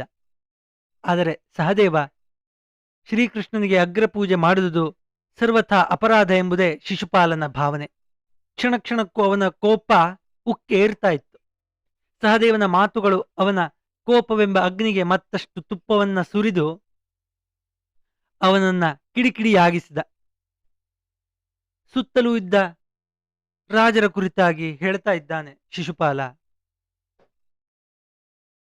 ನಿಮ್ಮೆಲ್ಲರಿಗೂ ನಾಯಕನಾಗಿ ನಾನಿದ್ದೇನೆ, ನೀವೇಕೆ ಯೋಚಿಸ್ತಾ ಇದ್ದೀರಿ? ನಾವೆಲ್ಲರೂ ಒಟ್ಟಾಗಿ ಪಾಂಡವರನ್ನ, ವೃಷ್ಣಿಗಳನ್ನ ಎದುರಿಸಿ ನಿಲ್ಲೋಣ. ಹೀಗೆ ಹೇಳಿ ರಾಜರನ್ನ ಒಬ್ಬೊಬ್ಬರನ್ನಾಗಿ ಕರೆದು ಅವರೊಡನೆ ಸಂಧಾನ ಮಾಡಲು ತೊಡಗಿದ. ಧರ್ಮಜನ ಯಾಗ ಪರಿಸಮಾಪ್ತವಾಗುತ್ತಿದ್ದಂತೆ ಅದನ್ನ ಪೂರ್ಣಗೊಳ್ಳಲು ಬಿಡಬಾರದು ಹೇಗೆ ಎಂಬುದು ಅವನ ದುರಾಲೋಚನೆಯ ವಿಷಯವಾಗಿತ್ತು. ಅಲ್ಲಿ ಬಂದಿದ್ದ ಕೆಲವು ರಾಜರು ಶಿಶುಪಾಲನ ಒಂದು ಪ್ರೇರಣೆಯಿಂದ ಪಾಂಡವರ ಮೇಲೆ ಕೋಪಗೊಂಡರು. ಸಹದೇವನ ಒಂದು ಮಾತು ಅವರ ಹೃದಯದಲ್ಲಿ ಅಂಕುಶದಂತೆ ಮಿಟುತ್ತಿದ್ದಿತು. ಎಲ್ಲರೂ ಸೇರಿ ಒಂದು ನಿಶ್ಚಯಕ್ಕೆ ಬಂದರು. ಯುಧಿಷ್ಠಿರನ ರಾಜಸೂಯ ಯಾಗದ ಸಮಾಪ್ತಿಗೆ, ಅರ್ಥಾತ್ ಯುಧಿಷ್ಠಿರನ ಸಾರ್ವಭೌಮತ್ವಕ್ಕೆ ಹಾಗೂ ಈ ಸಂಬಂಧದಲ್ಲಿ ಕೇಶವನಿಗಿತ್ತಂತಹ ಅಗ್ರಪೂಜೆಗೆ ನಮ್ಮ ಒಪ್ಪಿಗೆ ಇಲ್ಲ ಎಂಬುದನ್ನು ನಾವು ಸ್ಪಷ್ಟಪಡಿಸಲಿಕ್ಕಾಗಿ ಕಾರ್ಯಕ್ರಮವನ್ನು ಕೈಗೊಳ್ಳಬೇಕು. ಅಂತಹ ನಿರ್ಣಯದಿಂದ ರಾಜರು ಯುದ್ಧಕ್ಕೆ ಸಿದ್ಧರಾದರೆಂದು ನಿಶ್ಚಯವಾಯಿತಲ್ವೇ? ತಮಗಿದ್ದ ಶೌರ್ಯ ಪರಾಕ್ರಮಗಳ ಮೇಲೆ ಹೆಚ್ಚಿನ ವಿಶ್ವಾಸವಿದ್ದಂತಹ ರಾಜರಿಗೆ ಕಾರ್ಯಕಾರ್ಯ ವಿವೇಚನೆಯಾಗಲಿ, ತಮ್ಮ ನಿಶ್ಚಯವು ನ್ಯಾಯಸಮ್ಮತವೇ ಅಥವಾ ಅಲ್ಲವೇ ಎಂಬಂತಹ ತಿಳುವಳಿಕೆ ಉಂಟಾಗಲಿಲ್ಲ. ಕೋಪಾವಿಷ್ಟರಾದಂತಹ ರಾಜರು ಶಿಶುಪಾಲನ ನಾಯಕತ್ವದಲ್ಲಿ ಪಾಂಡವರ ಮತ್ತು ಶ್ರೀಕೇಶವನ ಅವನತಿಯ ಕನಸನ್ನ ಕಂಡರು. ಅವರ ಪಕ್ಕದಲ್ಲಿಯೇ ಇದ್ದ ವಿವೇಚನಾಶೀಲರಾದಂತಹ ಕೆಲವು ರಾಜರುಗಳು ಹೇಳಿದಂತಹ ಹಿತವಚನಗಳು ಅಲ್ಲಿದ್ದವರಿಗೆ ಹಿಡಿಸಿದಾದವು. ಆಹಾರವನ್ನ ಕಳೆದುಕೊಂಡಂತಹ ಸಿಂಹಗಳಂತೆ ಅಗ್ರಪೂಜೆಯನ್ನ ಕಳೆದುಕೊಂಡಂತಹ ರಾಜರು ಕೋಪಾವಿಷ್ಟರಾದರು, ಗರ್ಜಿಸಿದರು. ಅಸಂಖ್ಯಾತ ರಾಜರು ತಮ್ಮ ಸೈನ್ಯಗಳೊಡನೆ ಪಾಂಡವರ ಮೇಲೆ ಯುದ್ಧಕ್ಕೆ ಸನ್ನದ್ಧರಾಗಿ ಶಿಶುಪಾಲನ ನಾಯಕತ್ವದಲ್ಲಿ ಬರ್ತಾ ಇದ್ದಾರೆ. ಈ ವಾರ್ತೆ ಕೃಷ್ಣನಿಗೂ ತಿಳಿಯಿತು. ಪ್ರಪಂಚದ ಪ್ರಳಯ ಕಾಲದಲ್ಲಿ ಚಂಡಮಾರುತವು ಬೀಸಿ ಸಮುದ್ರವು ಅಲ್ಲೋಲ ಕಲ್ಲೋಲವಾಗುವಂತೆ ಆ ಮಹಾಸಭೆಯಲ್ಲಿದ್ದ ರಾಜರ ಸಮೂಹದಲ್ಲಿ ಅದ್ಭುತವಾದಂತಹ ಕೋಲಾಹಲ ಉಂಟಾಯಿತು. ಎಲ್ಲ ರಾಜರು ಕುಪಿತರಾಗಿ ಗರ್ಜನೆ ಮಾಡ್ತಾ ಇದ್ರು. ಇದನ್ನೆಲ್ಲ ಚೊಕ್ಕಟವಾದ ರೀತಿಯಲ್ಲಿ ಸಿದ್ಧಪಡಿಸಿದಂತಹ ಯುಧಿಷ್ಠಿರನಿಗೆ ಮುಂದೇನು ಮಾಡಬೇಕು ಎಂಬುದು ತಿಳಿಯದಾಯಿತು. ಪಕ್ಕದಲ್ಲಿಯೇ ಇದ್ದಂತಹ ಕುರು ಪಿತಾಮಹನಾದಂತಹ ಭೀಷ್ಮನನ್ನ ಆಪತ್ಕಾಲದಲ್ಲಿ ಇಂದ್ರನು ಬೃಹಸ್ಪತಿಯನ್ನ ಕೇಳುವಂತೆ ಕೇಳ್ತಾನೆ. ಸಮುದ್ರದಂತೆ ಇರುವಂತಹ ಈ ರಾಜರು ಕೋಪದಿಂದ ಉದ್ವಿಗ್ನರಾಗಿದ್ದಾರೆ. ಈ ಸಮಯದಲ್ಲಿ ನಾನು ಏನು ಮಾಡಬೇಕು? ದಯಮಾಡಿ ತಿಳಿಸು. ನಾನು ಮಾಡಿರುವ ಯಾಗ ಅಪೂರ್ಣ ಆಗುವಂತೆ ಆಗಬಾರದು. ನನಗೆ, ನನ್ನ ಪ್ರಜೆಗಳಿಗೆ ಯಾವುದೇ ರೀತಿಯಾದಂತಹ ತೊಂದರೆ ಆಗಕೂಡದು. ಧರ್ಮಜ್ಞನಾದ ಯುಧಿಷ್ಠಿರನ ಮಾತುಗಳನ್ನ ಕೇಳಿ ಪಿತಾಮಹನಾದಂಥ ಭೀಷ್ಮ ಉತ್ತರಿಸ್ತಾನೆ. ನಾಯಿಗೆ ಸಿಂಹವನ್ನ ಕೊಲ್ಲಲು ಸಾಧ್ಯವಾದೀತೆ? ಶ್ರೀಕೃಷ್ಣನ ಆಶ್ರಯವನ್ನ ಪಡೆದಿರುವ ನಮ್ಮ ಮಾರ್ಗ ಸುಗಮವಾಗಿರುತ್ತದೆ. ಈಗ ನಾವು ಅನುಸರಿಸುವುದು ಸರಿಯಾದ ನೀತಿಯೇ ಆಗಿದೆ. ಈ ವಿಷಯವನ್ನ ನಾನು ಈ ಹಿಂದೆಯೇ ನಿಶ್ಚಯ ಮಾಡಿದ್ದೇನೆ. ಸಿಂಹವು ಮಲಗಿ ನಿದ್ರಿಸುತ್ತಿರುವಾಗ ಹಲವು ನಾಯಿಗಳು ಅದರ ಸಮೀಪಕ್ಕೆ ಹೋಗಿ ಬೊಗಳುವಂತೆ ಈ ರಾಜರು ಬೊಗಳುತ್ತಾ ಇದ್ದಾರೆ. ನಿಶ್ಚಯವಾಗಿ ನಾಯಿಗಳಂತಿರುವ ಈ ರಾಜರು ಸಿಂಹರೂಪಿಯಾದ ಶ್ರೀಕೇಶವನ ಮುಂದೆ ಬೊಗಳುತ್ತಾ ಇದ್ದಾರೆ. ಅಚ್ಯುತನನ್ನ ಈಗ ಮಲಗಿರುವ ಸಿಂಹ ಎಂಬುದಾಗಿ ನೀನು ಭಾವಿಸು. ಇವನು ಎಚ್ಚರಗೊಳ್ಳುವವರೆಗೆ ನರಪುಂಗವನಾದಂತಹ ಚೇದಿರಾಜ ಈ ರಾಜರಿಗೆ ತಾವು ರಾಜಸಿಂಹರೆಂಬಂತಹ ಭಾವನೆ ಉಂಟಾಗುವಂತೆ ಮಾಡಿದ್ದಾನೆ. ಮಂದಬುದ್ಧಿಯವನಾದಂತಹ ಶಿಶುಪಾಲ ತನ್ನ ಕುಬುದ್ಧಿಯ ಕಾರಣದಿಂದ ಇಡೀ ರಾಜ ಸಮೂಹವನ್ನ ಯಮಲೋಕಕ್ಕೆ ತನ್ನೊಡಲೆ ಕೊಂಡೊಯ್ಯಲಿಕ್ಕೆ ಯತ್ನಿಸ್ತಾ ಇದ್ದಾನೆ. ನಿಶ್ಚಯವಾಗಿಯೂ ಕೇಶವ ಈ ಸಮಯದಲ್ಲಿ ಶಿಶುಪಾಲನಲ್ಲಿ ಇರುವಂತಹ ತನ್ನ ತೇಜಸ್ಸನ್ನ ಹಿಂತೆಗೆದುಕೊಳ್ಳಲು ನಿಶ್ಚಯಿಸಿದರೆ ಶಿಶುಪಾಲನ ಮತ್ತು ಅವನನ್ನೇ ಅನುಸರಿಸಿ ಹೊರಟಿರುವಂತಹ ಈ ರಾಜರ ಬುದ್ಧಿಯು ವಿಪ್ಲವವಾಗಿದೆ. ವಿನಾಶ ಕಾಲದಲ್ಲಿ ಈ ರೀತಿ ಬುದ್ಧಿಯ ವೈಪರೀತ್ಯ ಸಹಜ. ದೀಪ ಆರುವ ಮೊದಲು ಜೋರಾಗಿ ಉರಿತದೆಯಂತೆ. ಆ ರೀತಿಯಲ್ಲಿ ಶಿಶುಪಾಲನ ನಡತೆಯನ್ನ ಭೀಷ್ಮರು ಗ್ರಹಿಸಿದರು. ಚತುರ್ವಿಧ ಪ್ರಾಣಿಗಳ ಸೃಷ್ಟಿ ಸ್ಥಿತಿ ಲಯಗಳಿಗೆ ಮಾಧವನೇ ಕಾರಣ. ಮಾಧವನ ಸಂಬಂಧದಿಂದ ಉಳಿದೆಲ್ಲ ರಾಜರ ಒಂದು ಜನ್ಮ ದೇವತೆಗಳ ಅಂಶ ಸಂಭೂತವಾಗಿ ಆಗಿದೆ.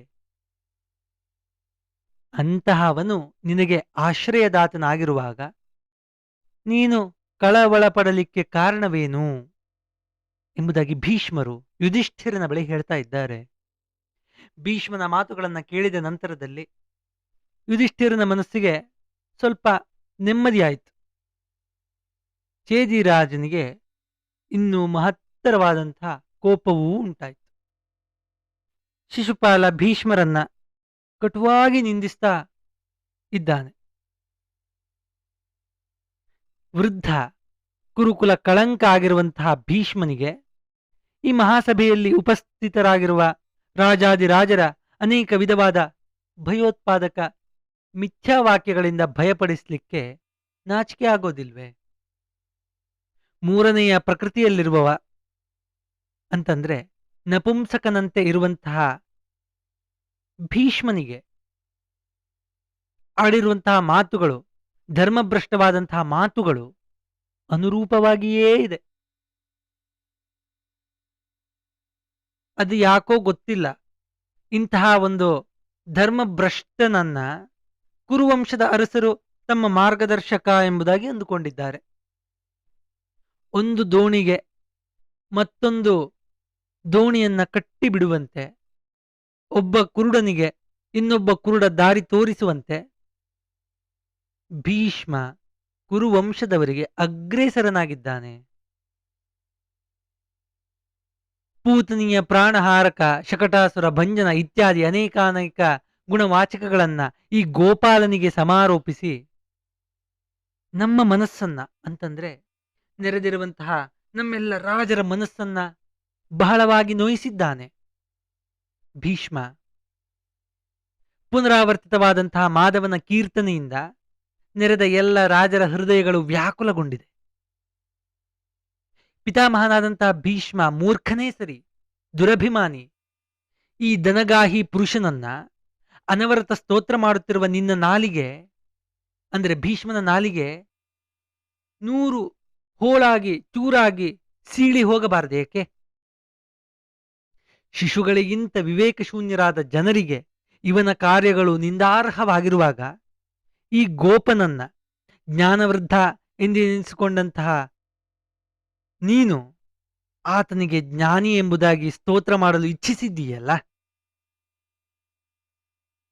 ಬಾಲ್ಯದಲ್ಲಿ ಈ ಗೋಪಾಲ ಒಂದು ಪಕ್ಷಿಯನ್ನ ಕೊಂದ, ಬಕಾಸುರನನ್ನ ಕೊಂದ. ಅದರಲ್ಲಿ ಮಹತ್ವ ಏನಿದೆ? ಯುದ್ಧ ಕುಶಲತೆಯನ್ನೇ ಅರಿಯದ ಅಶ್ವ ವೃಷಭಗಳನ್ನ ಕೊಂದಿದ್ದು ಅದ್ಭುತ ಕಾರ್ಯವೇನು? ಈ ನಿನ್ನ ದನಗಾಹಿ ಪುರುಷ ಮರದ ಬಂಡಿಯೊಂದನ್ನ ಕಾಲಿನಿಂದ ಒದ್ದು ಬಿಟ್ಟನೆಂದರೆ, ಶಕಟಾಸುರ ಒಂದು ಬಂಡಿಯ ರೂಪವನ್ನ ಎತ್ತಿ ಬಂದಾಗ ಕಾಲಿನಿಂದ ಒದ್ದು ಅವನನ್ನು ಸಂಹರಿಸಿದ ಎಂಬುದಾಗಿ. ಅಂತಹ ಒಂದು ಬಂಡಿಯೊಂದನ್ನ ಕಾಲಿನಿಂದ ಒದ್ದು ಬಿಟ್ಟನೆಂದರೆ ಆಶ್ಚರ್ಯ ಪಡಬೇಕೆ? ಗೆದ್ದಲು ಹುಳುಗಳ ಹುತ್ತದಂತಿದ್ದ ದುರ್ಬಲವಾದಂತಹ ಗೋವರ್ಧನ ಪರ್ವತವನ್ನ 7 ದಿನಗಳ ಕಾಲ ಎತ್ತಿ ಹಿಡಿದ. ಆ ಮಾತ್ರದಿಂದ ಅದೊಂದು ಪರಮಾದ್ಭುತ ಕಾರ್ಯ ಎಂದೆನಿಸುವುದೇ? ಇದು ಒಂದು ಅದ್ಭುತ ಕಾರ್ಯವೆಂದಾಗಲಿ ಮಹಾಕಾರ್ಯವೆಂದಾಗಲಿ ನನಗೆ ತೋರ್ತಾ ಇಲ್ಲ. ಗೋವರ್ಧನ ಪರ್ವತದ ಶಿಖರದಲ್ಲಿ ಕ್ರೀಡಿಸ್ತಾ ಇದ್ದ ಶ್ರೀಕೃಷ್ಣ ಯಥೇಚ್ಛವಾಗಿ ಭೋಜನ ಮಾಡಿದ ಎಂದು ನೀನು ಹೇಳುವ ಮಾತು ಇಲ್ಲಿ ಅನೇಕ ರಾಜರಿಗೆ ಆಶ್ಚರ್ಯವನ್ನ ಉಂಟು ಮಾಡ್ತಾ ಇದೆ.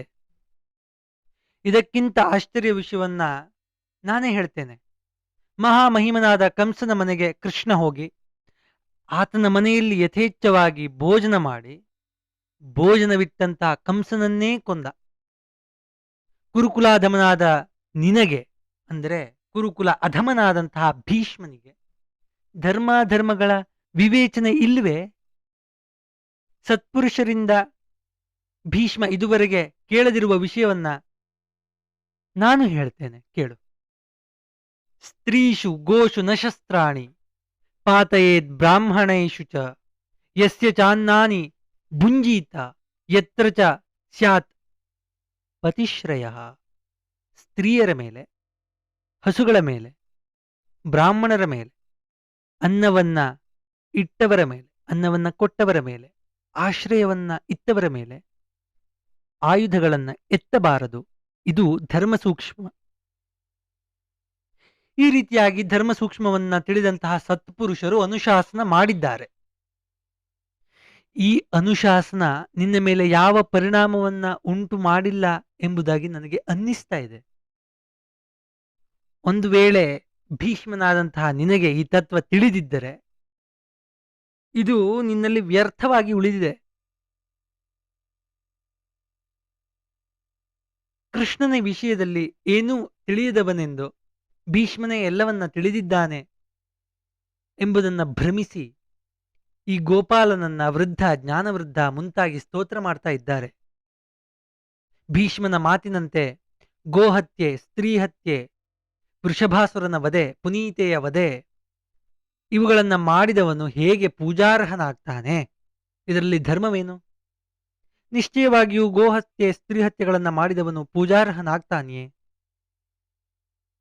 ಈತ ಎಲ್ಲ ಬುದ್ಧಿವಂತರ ನಡುವೆ ಬುದ್ಧಿವಂತ ಎಂಬುದಾಗಿ ಬಾರಿ ಬಾರಿಗೂ ಹೇಳುತ್ತಿದ್ದೆಯಲ್ಲ ಭೀಷ್ಮ. ಈ ಜನಾರ್ದನನು ಅದು ನಿಶ್ಚಯವೆಂದೇ ನಂಬಿಬಿಡ್ತಾನೆ. ಆದರೆ ಭೀಷ್ಮ ಹೇಳುತ್ತಿರುವುದೆಲ್ಲ ಬರೀ ಮಿಥ್ಯ. ಮೊದಲು ಕೃಷ್ಣ ಸಕಲ ಭುವನಗಳಿಗೂ ತಾನೇ ಸ್ವಾಮಿ ಎಂಬ ಭ್ರಾಂತಿಯನ್ನ ತೊರೆಯಲಿ. ಆಮೇಲೆ ಭೀಷ್ಮನು ಕೂಡ ಬಾರಿ ಬಾರಿ ಪ್ರಭುವೆಂದು ಹೇಳಿದರೂ ಆತ ಪ್ರಭು ಆಗಲಿಕ್ಕೆ ಸಾಧ್ಯ ಇಲ್ಲ. ನಗಾತ ಗಾತಿತಂ ಶಾಸ್ತಿ ಬಹುಚೇದಪಿ ಗಾಯತಿ ಪ್ರಕೃತಿ ಯಾಂತಿ ಭೂತಾನಿ ಬುಲಿಂಗ ಶಕುನಿರ್ಯಥ.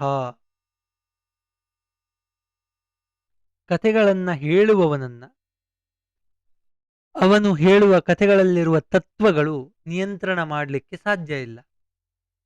ಅರ್ಥಾತ್ ಹರಿಕಥೆಯನ್ನ ಮಾಡುವವರು, ಉಪನ್ಯಾಸವನ್ನ ಕೊಡುವವರು ಅನೇಕ ವಿಧವಾದಂತಹ ತತ್ವಗಳನ್ನು ಶ್ರೋತೃಗಳಿಗೆ ಉಪದೇಶಿಸಿ ಹೇಳಿದರೂ ಕೂಡ ಆ ತತ್ವಗಳ ಅನುಷ್ಠಾನವನ್ನ ಅವರು ಮಾಡುತ್ತಿದ್ದಾರೆ ಎಂಬುದಾಗಿ ಹೇಳಲಿಕ್ಕೆ ಸಾಧ್ಯ ಇಲ್ಲ. ಹಾಗೆ ಒಬ್ಬನನ್ನು ಹಾಡಿ ಹೊಗಳಲಿಕ್ಕಾಗಿ ರಚಿಸಿರುವಂತಹ ಹಾಡುಗಳು ಸಾವಿರಾರು ಬಾರಿ ಹಾಡಲ್ಪಟ್ಟರೂ ಕೂಡ ಅವನಲ್ಲಿರುವ ಸ್ವಾಭಾವಿಕ ಗುಣಗಳನ್ನು ವ್ಯತ್ಯಾಸ ಮಾಡಲಿಕ್ಕೆ ಸಾಧ್ಯ ಇಲ್ಲ. ದುಷ್ಟನೊಬ್ಬನನ್ನ ಸತ್ಪುರುಷನೆಂದು ನೂರಾರು ಬಾರಿ ಹೇಳಿದರೂ ಅವನ ಸ್ವಭಾವಜನ್ಯ ಬಂದಂತಹ ದೌಷ್ಟ್ಯವನ್ನ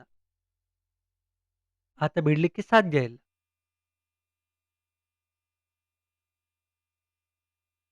ಹೀಗೆ ಭೀಷ್ಮನಾದವನು ಎಷ್ಟೇ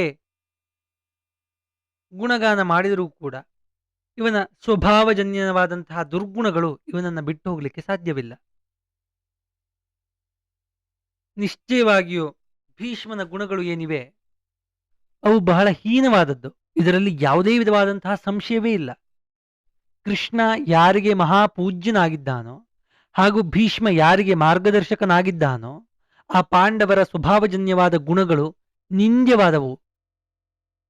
ಧರ್ಮಾತ್ಮನೆಂಬ ಕೀರ್ತಿಯನ್ನ ಪಡೆದಂತಹ ಭೀಷ್ಮ ಧರ್ಮಭ್ರಷ್ಟನಾಗಿದ್ದಾನೆ. ಸತ್ಪುರುಷರ ಮಾರ್ಗದಿಂದ ಪರಿಭ್ರಮಣ ಹೊಂದಿದ್ದಾನೆ. ಕೋ ಹಿ ಧರ್ಮಿಣಮಾತ್ಮಾನಂ ಜಾನನ್ ಜ್ಞಾನವಿದಾಂಬರಃ ಕುರ್ಯಾದ್ಯಥಾ ತ್ವಯಾ ಭೀಷ್ಮ ಕೃತಂ ಧರ್ಮಮವೇಕ್ಷತ. ಜ್ಞಾನಿಗಳಲ್ಲಿ ಶ್ರೇಷ್ಠನೆಂದು ಹಾಗೂ ತಾನು ಮಹಾಧರ್ಮಿಷ್ಠನೆಂದು ಭಾವಿಸಿರುವಂತಹ ಯಾರು ಈ ರೀತಿಯಲ್ಲಿ ಮಾಡ್ತಾನೆ? ಚೇತ್ವಂ ಧರ್ಮಂ ವಿಜಾನಾಸಿ ಯದಿ ಪ್ರಾಜ್ಞಾ ಮತಿಸ್ತವ ಅನ್ಯ ಕಾಮಾ ಹಿ ಧರ್ಮಜ್ಞ ಕನ್ಯಕಾ ಪ್ರಾಜ್ಞಮಾನಿನ ಅಂಬಾನಾಮೇತಿ ಭದ್ರಂತೆ ಕಥಂ ಸಾಪಹೃತಾ ತ್ವಯ ತ್ವಾಂ ತ್ವಯಾಪಿ ಹೃತಾಂ ಭೀಷ್ಮ ಕನ್ಯಾಂ ನೈಷಿತವಾನ್ಯತಃ ಭ್ರಾತಾ ವಿಚಿತ್ರ ವೀರ್ಯಸ್ತೆ ಸತಾಂ ಮಾರ್ಗಮನುಷ್ಠಿತಃ. ಬಹಳ ಕಟುವಾದ ರೀತಿಯಲ್ಲಿ ಭೀಷ್ಮರನ್ನ ಶಿಶುಪಾಲ ತನ್ನ ಮಾತಿನ ಚೂರಿಯಿಂದ ಚುಚ್ಚುತ್ತಾ ಇದ್ದಾನೆ. ಧರ್ಮ ಮಾರ್ಗ ಏನೆಂಬುದು ಭೀಷ್ಮನಿಗೆ ತಿಳಿದಿದ್ರೆ, ಪ್ರಾಜ್ಞವಾದಂತಹ ಬುದ್ಧಿ ಇದ್ದಿದ್ರೆ ಅನ್ಯರನ್ನ ಕಾಮಿಸಿದ್ದ ಅಂಬೆಯನ್ನ ಯಾಕೆ ಬಲಾತ್ಕಾರದಿಂದ ಕರೆತರ್ತಾ ಇದ್ದ? ಆದರೆ ಧರ್ಮಿಷ್ಠನಾದಂತಹ ಭೀಷ್ಮನ ಅನುಜನಾದಂತಹ ವಿಚಿತ್ರ ವೀರ್ಯನು ಅಂಬೆಯ ಇಚ್ಛೆ ಏನೆಂಬುದನ್ನ ತಿಳಿದವನಾಗಿ ಭೀಷ್ಮ ತಂದಂತಹ ಹೆಣ್ಣನ್ನ ಮದುವೆ ಆಗಲಿಲ್ಲ. ದಾರಯೋರ್ಯಸ್ಯ ಚಾನ್ಯೇನ ಮೀಶಿತಃ ಪ್ರಾಜ್ಞಮಾನಿನಃ ತವ ಜಾತಾನ್ಯಪತ್ಯಾನಿ ಸಜ್ಜನಾಚರಿತೆ ಪಥಿ. ಭೀಷ್ಮ ಮಹಾಧರ್ಮಾತ್ಮನೆಂದು, ಸಜ್ಜನರು ಅನುಸರಿಸುವ ಮಾರ್ಗದಲ್ಲಿ ಇರತಕ್ಕವನೆಂದು ಭಾವಿಸಿದ್ದೀ. ಆದರೆ ಭೀಷ್ಮನ ಸಮಕ್ಷಮದಲ್ಲಿ ಭೀಷ್ಮನ ಇಬ್ಬರ ಪತ್ನಿಯರಲ್ಲಿಯೂ ಅನ್ಯರ ಸಮಾಗಮನದಿಂದ ಮಕ್ಕಳನ್ನ ಪಡೆದಿದ್ದಾರೆ. ಕೋ ಹಿ ಧರ್ಮೋಸ್ತಿ ತೇ ಭೀಷ್ಮ ಬ್ರಹ್ಮಚರ್ಯಂ ಮಿದಂ ವೃಥ ಯದ್ಧಾರಯಸಿ ಮೋಹಾದ್ವಾ ಕ್ಲೀಬತ್ವಾದ್ವಾ ನ ಸಂಶಯ. ಇಂತಹ ಕಟು ಟೀಕೆಯನ್ನ ಸಹಿಸಿಕೊಂಡು ಭೀಷ್ಮರು ಇನ್ನೂ ಕುಳಿತಿದ್ದಾರೆ. ಇದು ನಿಜವಾಗಿಯೂ ಆಶ್ಚರ್ಯ. ಸತ್ಯವತಿ ಸುತ ವಸ್ತುತಃ ಮಹಾನ್ ಪರಾಕ್ರಮಶಾಲಿ. ಗಾಂಗೇಯ ಅವನನ್ನ ಎದುರಿಸಿ ನಿಲ್ಲಲಿಕ್ಕೆ 3 ಲೋಕದ ಸಮರ್ಥರ ಯಾರೂ ಇಲ್ಲ. ಆದರೂ ಕೂಡ ಶಿಶುಪಾಲನ ಮಾತನ್ನ ಆಲಿಸ್ತಾ ಇದ್ದಾರೆ ಭೀಷ್ಮರು. ಕೋ ಹಿ ಧರ್ಮೋಸ್ಥಿತೇ ಭೀಷ್ಮ ಬ್ರಹ್ಮಚರ್ಯ ಮಿದಮೃತ ಯದ್ಧಾರಯಸಿ ಮೋಹಾದ್ವಾ ಕ್ಲೀಬತ್ವಾದ್ವಾ ನ ಸಂಶಯ. ಭೀಷ್ಮನಲ್ಲಿ ಧರ್ಮ ಎಂಬುದು ಎಲ್ಲಿದೆ?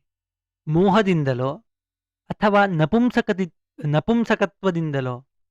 ಭೀಷ್ಮ ಕೈಗೊಂಡಿರುವ ಬ್ರಹ್ಮಚರ್ಯ ವ್ರತ ನಿಷ್ಪ್ರಯೋಜಕವಾಗಿದೆ. ತಾನೊಬ್ಬ ಧರ್ಮಜ್ಞ ಎಂಬಂತಹ ಭ್ರಾಂತಿಯಿಂದ ಕೂಡಿದಂತಹ ಭೀಷ್ಮನಿಗೆ ಯಾವ ವಿಧವಾದ ಪ್ರೇಯಗಳು ಉಂಟಾಗಲಿಕ್ಕೆ ಸಾಧ್ಯ ಇಲ್ಲ. ಧರ್ಮಜ್ಞರಾದ ವೃದ್ಧರ ಸೇವೆಯನ್ನ ಮಾಡಿದ್ದೇನೆ ನಾನು ಎಂದು ಭೀಷ್ಮರು ಏನು ಹೇಳಿದ್ದಾರಲ್ಲ, ಈ ಮಾತುಗಳು ನಂಬಲಿಕ್ಕೆ ಅಸಾಧ್ಯವಾಗ್ತಾ ಇದೆ. ಇಷ್ಟಂ ದತ್ತಮಧೀತಂಚ ಯಜ್ಞಾಶ್ಚ ಬಹುದಕ್ಷಿಣಾ ಸರ್ವಮೇತದಪ್ಯತ್ಯಸ್ಯ ಕಲಾಂ ನಾರ್ಹಂತಿ ಷೋಡಶಿ. ದಾನ ಧರ್ಮಾದಿಗಳು, ಶಾಸ್ತ್ರ ಪ್ರವಚನ, ಬಹುದಕ್ಷಿಣಾಕ ಯಾಗಗಳು, ಬ್ರಾಹ್ಮಣರಿಗೆ ಕೊಟ್ಟು ಮಾಡಿರುವಂತಹ ಮಹಾಯಾಗಗಳು, ಇವುಗಳೆಲ್ಲದರ ಫಲವನ್ನ ಸೇರಿಸಿದರೂ ಪುತ್ರನ ಜನನದಿಂದ ಉಂಟಾಗುವ ಮಹಾಫಲದಲ್ಲಿ 16ನೇ ಒಂದಂಶದ ಫಲಕ್ಕೂ ಸರಿಸಮ ಎಂಬುದಾಗಿ ಎನಿಸಿಕೊಳ್ಳಲಿಕ್ಕೆ ಸಾಧ್ಯ ಇಲ್ಲ. ವ್ರತ ಉಪಾಸನಾದಿಗಳಿಂದ ಎಷ್ಟೇ ಪುಣ್ಯಕರ್ಮಗಳನ್ನ ಮಾಡಿದ್ರೂ ಮಕ್ಕಳಿಲ್ಲದವನಿಗೆ ಎಲ್ಲವೂ ವ್ಯರ್ಥ. ಮಕ್ಕಳಿಲ್ಲದ ವೃದ್ಧನಾದ ಅಧರ್ಮೋಪದೇಶಕನಾದಂತಹ ಭೀಷ್ಮ ಶಿಶುಪಾಲ ಮುಂದೆ ಹೇಳಲಿರುವ ಕಥೆಯಲ್ಲಿನ ಹಂಸ ಪಕ್ಷಿಯಂತೆ ಆತನ ಬಾಂಧವರಿಂದಲೇ ಮರಣ ಹೊಂದುವುದು ನಿಶ್ಚಯ. ಆ ಹಂಸದ ಕಥೆಯನ್ನ ನನಗೆ ಅಂತಂದ್ರೆ ಶಿಶುಪಾಲನಿಗೆ ವಿವೇಕಿ ಪುರುಷರಾದಂತಹ ವೃದ್ಧರು ಹೇಳಿದ್ದಾರೆ. ಆ ಕಥೆಯನ್ನ ನಿಮಗೂ ಹೇಳುತ್ತೇನೆ ಕೇಳಿ ಎಂಬುದಾಗಿ ಶಿಶುಪಾಲ ಕಥೆಯನ್ನ ಶುರು ಮಾಡ್ತಾ ಇದ್ದಾನೆ. ಮುಂದಿನ ದಿನಗಳಲ್ಲಿ ನೋಡೋಣ. ಶ್ರೀಕೃಷ್ಣಾರ್ಪಣಮಸ್ತು. ಕೃಷ್ಣಂ ವಂದೇ ಜಗದ್ಗುರುಂ.